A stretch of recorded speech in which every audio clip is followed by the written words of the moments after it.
Voilà, donc il s'agit de dépanner MTD S 2500, donc un petit broyeur bien efficace puisque nous on l'utilise depuis 3 ans avec vraiment beaucoup de facilité.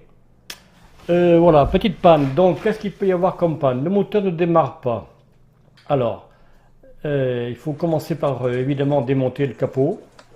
On commence par démonter le capot et puis on va tâcher de faire tourner le volant qui est devant nous et qui porte les couteaux. Ce volant doit être très libre. Il ne doit pas forcer du tout, il ne doit pas y avoir de bruit, il ne doit surtout pas y avoir de bois qui bloquerait le volant. Sinon, évidemment, le moteur force et la sécurité déclenche et le système ne fonctionne plus. Si le plateau ne tourne pas librement, il suffit de démonter 3 écrous. On se prend une clé de 13 et on démonte les 3 écrous qui portent le carter qui protège le volant. On démonte ça et puis on nettoie sérieusement ce volant qui est souvent très encombré par des copeaux, des branches.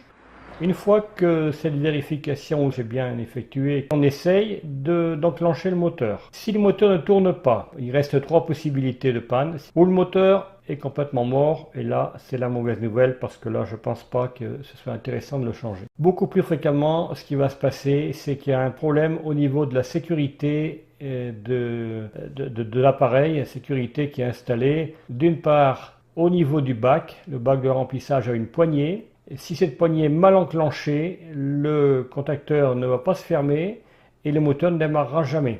Deuxième possibilité, la dernière possibilité, et c'est la plus fréquente, le moteur ne démarre pas, c'est la sécurité d'enclenchement du capot qui est verrouillée, qui ne fonctionne plus.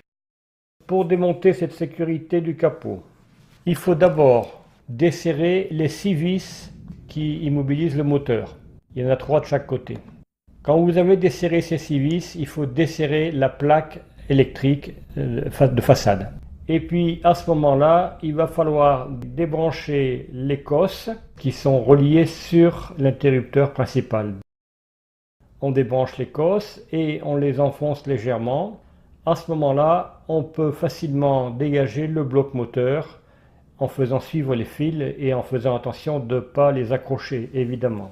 Le moteur, c'est pas nécessaire de le sortir. Pour ça, on va le poser en travers sur le châssis et on pourra travailler librement au contacteur. Alors ce contacteur est assez délicat et il est surtout très vite obturé. Pour le démonter, vous avez 4 vis supérieures qui se démontent avec un petit cruciforme. Quand vous avez enlevé ces 4 vis, vous accédez à un autre étage plus petit où vous avez retrouvé encore 4 autres vis. Vous allez démonter tout ça. Et à ce moment-là, vous pouvez extraire complètement ce micro-rupteur. Quand vous l'avez extrait, il faut absolument le démonter intégralement et vider tous les copeaux qu'il y a à l'intérieur. Quand on a bien nettoyé tout ça, on vérifie que le mécanisme est actif et pour ça, on engage simplement la lame de tournevis à la place de la lame qui est sur le capot qui permet d'assurer la sécurité quand on visse ce capot. Donc, quand vous voyez que la bascule se fait bien, que le micro-rupteur fonctionne à nouveau, eh bien, il suffit de tout remonter et de faire les essais et forcément ça fonctionne.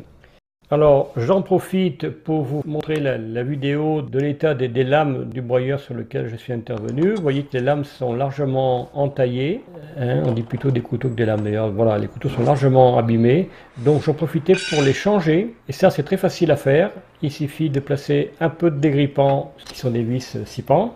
On laisse agir un quart d'heure et puis ensuite on bloque le plateau. Alors moi j'ai bloqué avec un gros tournevis, ça peut se faire d'une pièce de bois. On bloque le plateau et on démonte ces 2 lames puisque le broyeur nous est livré avec des lames qui sont réversibles. Donc on va les renverser et on va les installer. On aura des lames neuves. Et on repart avec un broyeur en parfait état. Voilà, au revoir.